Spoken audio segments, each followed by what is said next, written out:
Film की शुरुआत एक शांत से गांव से होती है, जहां कुछ सीधे साधे लोग चर्च में इकट्ठा होकर इस बात पर चर्चा कर रहे होते हैं कि अब क्या किया जाए, क्योंकि एक खतरनाक गुंडे बार्थू की नज़र अब उनके गांव पर पड़ चुकी है।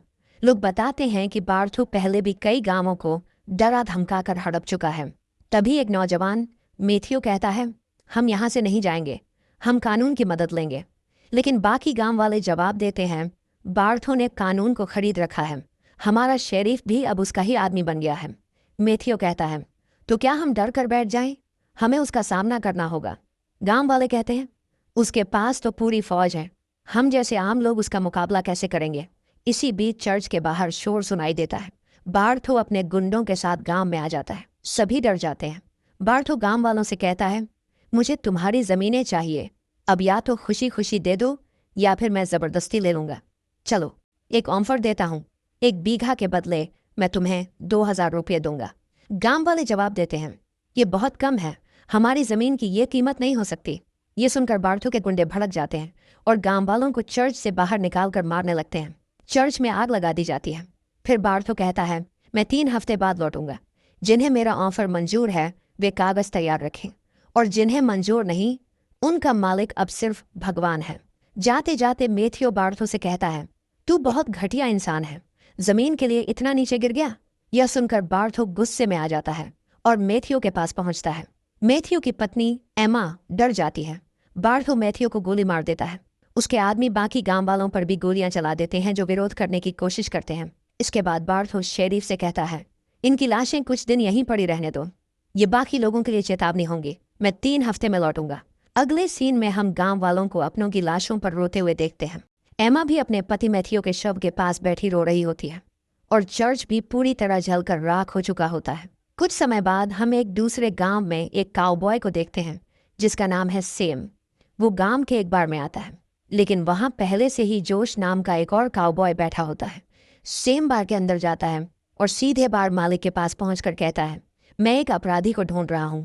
उसने कुछ दिन पहले एक किसान और उसके बेटे को बेरहमी से मार डाला और उसकी पत्नी के साथ बुरा सलूक किया। मैं उसी का बदला लेने आया हूं, और वो अपराधी और कोई नहीं, तू ही है। जैसे ही बार मालिक के आदमी कुछ करने की कोशिश करते हैं, सेम बिजली की तरह तेजी से सबको खत्म कर देता है। फिर बार का मालिक गिड़गिड़ाते हुए कहता है, मेरे बीवी बच्चे हैं, मुझे मत मारो। लेकिन सेम जवाब देता है, तेरे बिना वो ज्यादा खुश रहेंगे, और उसे गोली मार देता है। बार के बाकी लोग डर कर भाग जाते हैं, लेकिन जोश वहीं बैठा रहता है। वो सेम से कहता है, पैसों के लिए किसी की भी जान ले लेना अच्छा धंधा है। बाहर आने पर सेम की मुलाकात एमा से होती है, जो अपने एक साथी के साथ वहां आई थी। एमा सेम को बताती है, हमारे गांव के लोग खतरे में हैं, एक बहुत ही खतरनाक आदमी है बार्थो। उसने हमारे गांव के शेरिफ को अपने साथ मिला लिया है। वो हमारी जमीनें छीनना चाहता है। उसने मेरे पति को मेरी आंखों के सामने मार दिया। फिर एमा कहती है, हमें पता है कि तुम पैसों के लिए काम करते हो, इसलिए हमने अपने पास जो भी था सब इकट्ठा कर लिया है। ये लो, ये हमारे सारे पैसे हैं, ये हमारा सब कुछ है। लेकिन सेम को पैसों से ज्यादा बार्थो में दिलचस्पी लगती है, जैसे उसके और बार्थो के बीच कोई पुरानी दुश्मनी हो। इसलिए सेम उनकी मदद के लिए तैयार हो जाता है, लेकिन कहता है, हमें और लोगों की जरूरत पड़ेगी। उधर दूसरी तरफ जोश अपने घोड़े को वापस लेने आता है, जिसे उसने गिरवी रख दिया था। लेकिन वो घोड़ा तो जोश जुए में हार चुका होता है। तभी वहां सेम पहुंचता है और कहता है, घोड़े के पैसे मैं दे देता हूं, क्योंकि मेरे पास तुम्हारे लिए एक काम है। कुछ डरपोक गुंडों को सबक सिखाना है, और उसके बदले में तुम्हें अच्छे पैसे मिलेंगे। जोश कहता है, ठीक है, तो चलो। इसके बाद ये दोनों गांव से बाहर निकलकर काफी दूर आ जाते हैं। तभी सेम जोश से कहता है, यहाँ से 20 मील दूर एक सप्लाई स्टेशन है, वहां तुम्हें एक आदमी को ढूंढना है। उसका नाम है गुड नाइट। अब जल्दी जाओ और 3 दिन बाद मुझसे सिटी जंक्शन पर मिलना।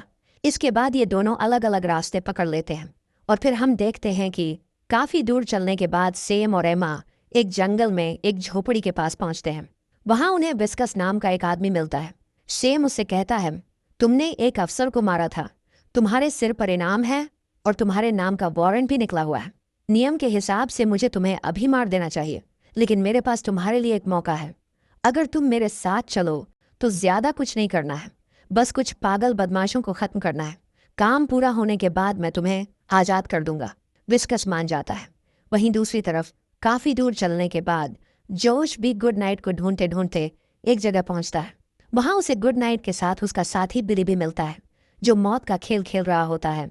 इसमें एक ही जिंदा बचता है, लेकिन जैसे ही सामने वाला गोली चलाने वाला होता है, बिली बिजली की तरह तेजी से अपनी हेयर पिन से उसे मार देता है। इसके बाद गुड नाइट वहां मौजूद लोगों से पैसे इकट्ठा करता है, और जब वह जोश के पास आता है तो जोश उसे कहता है, मुझे सेम ने तुम्हें बुलाने के लिए भेजा है। गुड नाइट कहता है, मैं तो चलूंगा, लेकिन बिली हमेशा मेरे साथ रहता है, इसलिए वह भी साथ आएगा।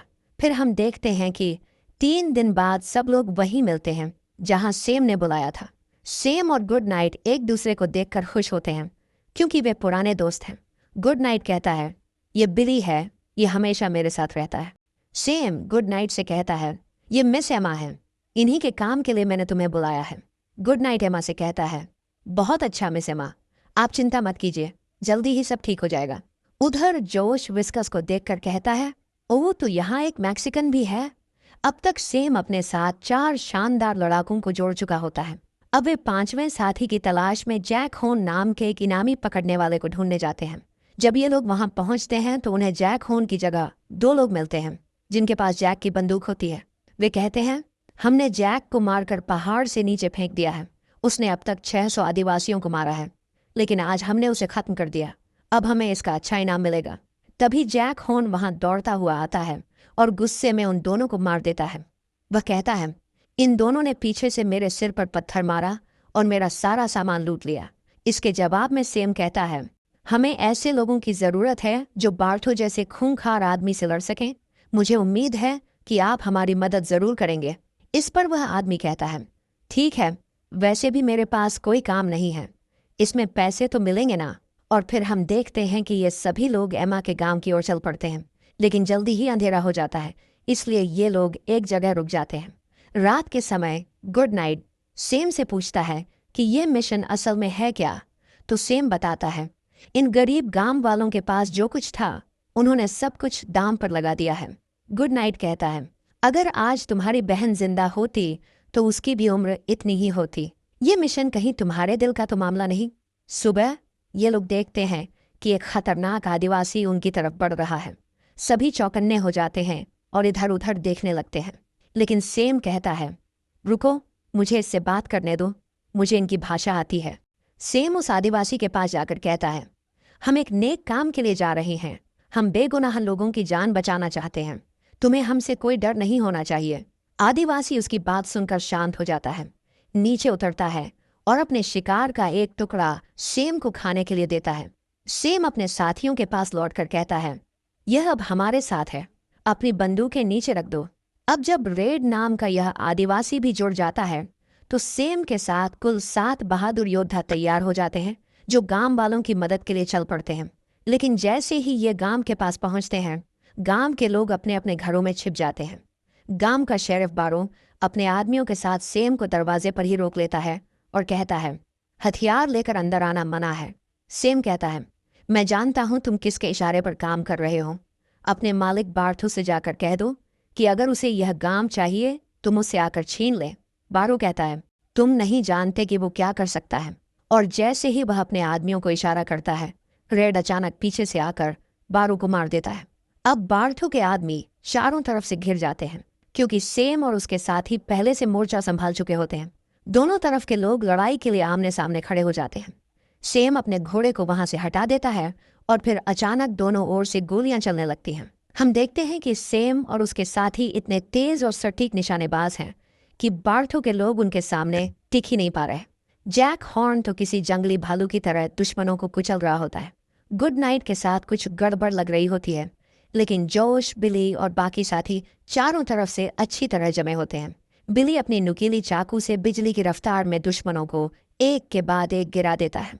जोश भी बहादुरी से लड़ते हुए एक एक दुश्मन को ढूंढ ढूंढ कर खत्म कर रहा होता है। ये देखकर कि गुड नाइट दुश्मन को नहीं मार पाया, वह खुद भी घबरा जाता है।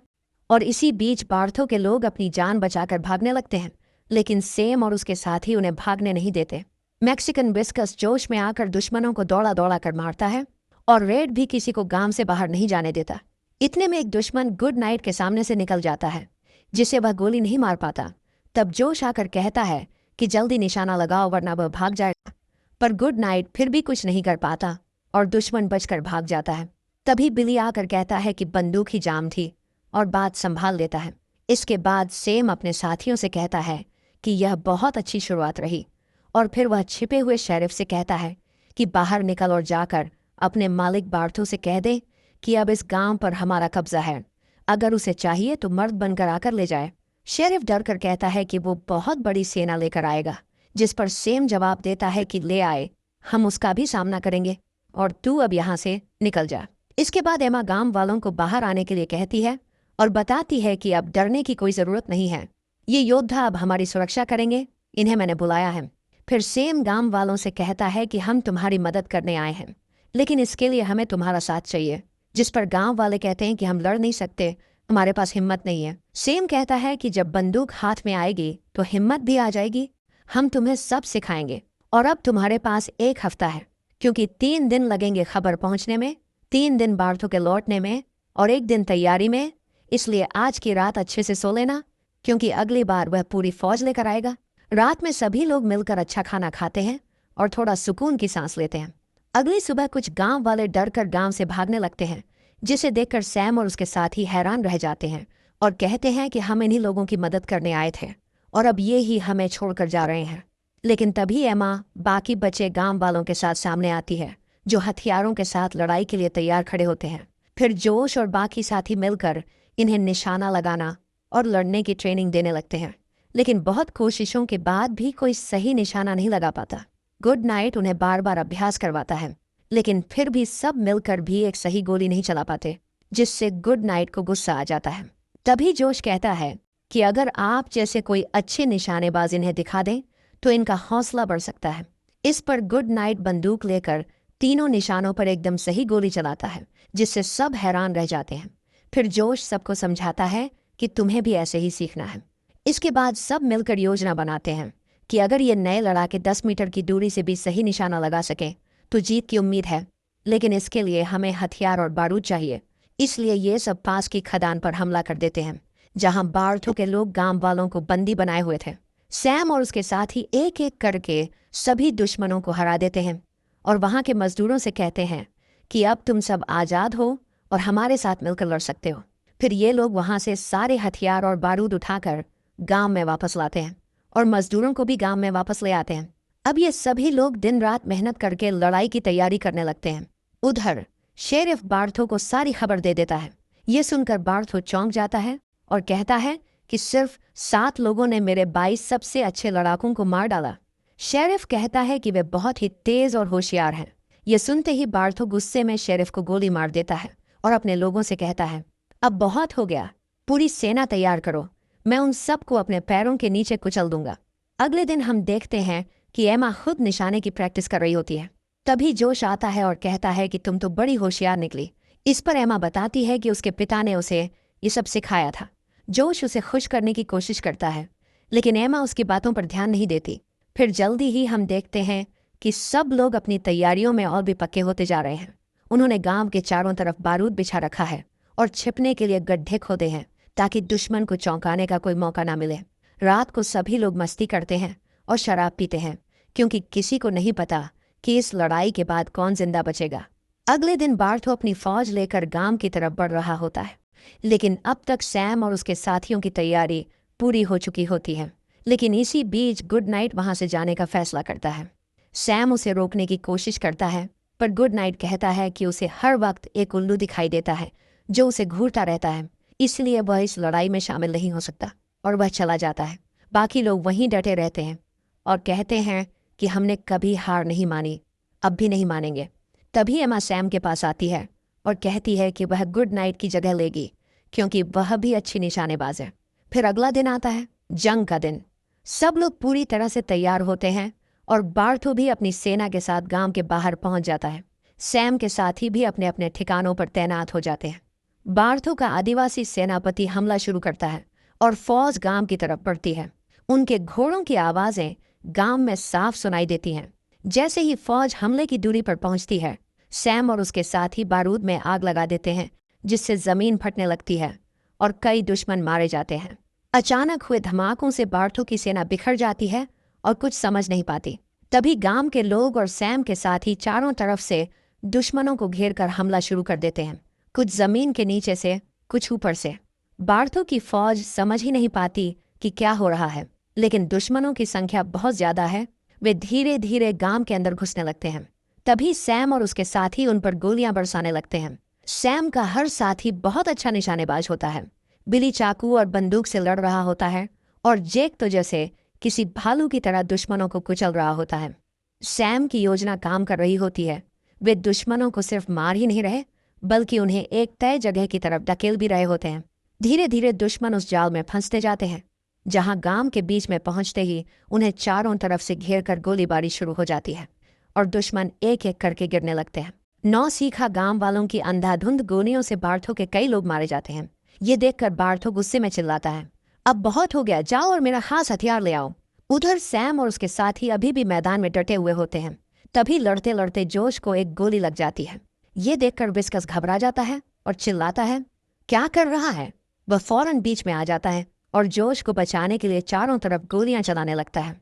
इससे जोश थोड़ी राहत पाता है, लेकिन अब बार्थो के लोग मशीन गन ले आते हैं। उधर गांव के अंदर भी बार्थो के कई आदमी अब भी छिपे हुए होते हैं। सैम और उसके साथी अब भी हिम्मत से लड़ रहे होते हैं। वो किसी भी कीमत पर पीछे हटने को तैयार नहीं है। तभी अचानक गुड नाइट लौट आता है और लड़ते हुए सैम से कहता है, सब लोग अंदर छिप जाओ, उनके पास मशीन गन है, सबको भून डालेंगे। जैसे ही गुड नाइट यह कहता है, मशीन गन से अंधाधुंध गोलीबारी शुरू हो जाती है। बार्थो के आदमी बेकाबू होकर गोलियां बरसाते हैं, जिससे गांव वाले ही नहीं, खुद बार्थो के आदमी भी मारे जाते हैं। लेकिन बार्थो को इसकी कोई परवाह नहीं होती। सैम और उसके साथी भागकर जल्दी जल्दी अपनी अपनी जगहों पर छिप जाते हैं। गोलियों की बारिश थोड़ी देर तक यूं ही चलती रहती है। जब गोलियां खत्म होती हैं तो सैम कहता है, जल्दी करो, औरतों और बच्चों को यहाँ से निकालना होगा। उधर बिली और गुड नाइट ऊपर टावर पर जाकर मोर्चा संभाल लेते हैं, लेकिन नीचे डेनाले चुपके से जैक के पीछे से हमला कर देता है। जैक फिर भी डटा रहता है और डेनाले की तरफ बढ़ता है, पर डेनाले उस पर एक के बाद एक कई तीर चला देता है, जिससे जैक बुरी तरह घायल होकर गिर जाता है। सैम जल्दी से गांव की औरतों और बच्चों को जंगल की ओर भेज देता है। अंदर डेनाले अब एमा की तरफ बढ़ने लगता है। एमा की गोलियां खत्म हो चुकी होती हैं और वो घबरा जाती है। तभी पीछे से रेड आता है और तेज चाकू से डेनाले पर हमला कर देता है। रेड उसे कई बार काटता है और आखिरकार उसे मार देता है। बाहर फिर से मशीन गन दोबारा लोड हो चुकी होती है और दुश्मन फिर से गोलियां चलाने लगते हैं। अब गांव वाले इस हमले को नहीं झेल पा रहे होते। तभी जोश कहता है, अब मशीन गन को बंद करना ही होगा। इसीलिए गुड नाइट और बिली ऊपर से जोश को कवर करने लगते हैं और सैम पीछे से कवर देता है। इसी बीच जोश एक घोड़ा लेकर मशीन गन की तरफ दौड़ पड़ता है। उसके साथ ही उसे कवर कर रहे होते हैं और जोश भी कई दुश्मनों को मारते हुए मशीन गन की तरफ बढ़ता चला जाता है। तभी बार्थो कहता है, ऊपर टावर पर निशाना लगाओ, और जल्दी ही उनकी टीम मशीन गन से टावर को निशाना बनाकर शूट करने लगती है। इसमें बिल्ली और गुड नाइट दोनों गोलियों से छलनी होकर मर जाते हैं, लेकिन अब तक जोश काफी करीब पहुंच चुका होता है। हालांकि आखिरी वक्त में वह भी गोलियों से जख्मी होकर गिर जाता है, लेकिन अब वह मशीन गन के पास होता है। मरते मरते भी वह मशीन गन को बम से उड़ा देता है। मशीन गन के तबाह होने के बाद बार्थो कहता है, कोई बात नहीं, अब तक वे सब मारे जा चुके होंगे। फिर वह अपने बचे हुए साथियों के साथ जैसे ही गांव में घुसता है, सैम उसके आदमियों को मार देता है और खुद बार्थो के सामने आकर खड़ा हो जाता है। जैसे ही बार्थो गन उठाता है, सैम उसे शूट कर देता है। बार्थो भागने की कोशिश करता है, लेकिन सैम उसे लंगड़ा कर देता है। फिर बार्थो अपनी जान बचाने के लिए चर्च में छिप जाता है। सैम चर्च में जाकर बार्थो से कहता है, तुझे मैं याद हूँ, सालों पहले तूने एक गांव को उजाड़ा था, मेरी माँ की इज्जत लूटी और मेरी बहनों को फांसी पर लटका दिया था। तूने मुझे भी फांसी पर चढ़ाया था, लेकिन मैं बच गया। फिर सैम बार्थो का गला घोटने लगता है। बार्थो अपनी सीक्रेट बंदूक निकालता है और उसे शूट करने की कोशिश करता है, लेकिन तभी एमा पीछे से आकर बार्थो को मार देती है। आखिरकार किसी का बदला पूरा हो जाता है। जब सैम बाहर आता है तो वह गांव वालों के चेहरे पर खुशी देखकर खुश हो जाता है, लेकिन इसमें बहुत से लोग और उसके 4 साथी भी मारे जा चुके होते हैं। अब केवल 3 ही बचे होते हैं। गांव वाले इन तीनों का बहुत शुक्रिया अदा करते हैं और वे उन्हें याद रखने के लिए उनके 4 साथियों की समाधि अपने गांव में बनाते हैं। ये चारों द मैग्निफिसेंट 7 कहलाते हैं, क्योंकि उन्होंने उन मासूम लोगों के लिए लड़ा जो अपनी लड़ाई नहीं लड़ सकते थे। और इसी के साथ ये मूवी खत्म हो जाती है।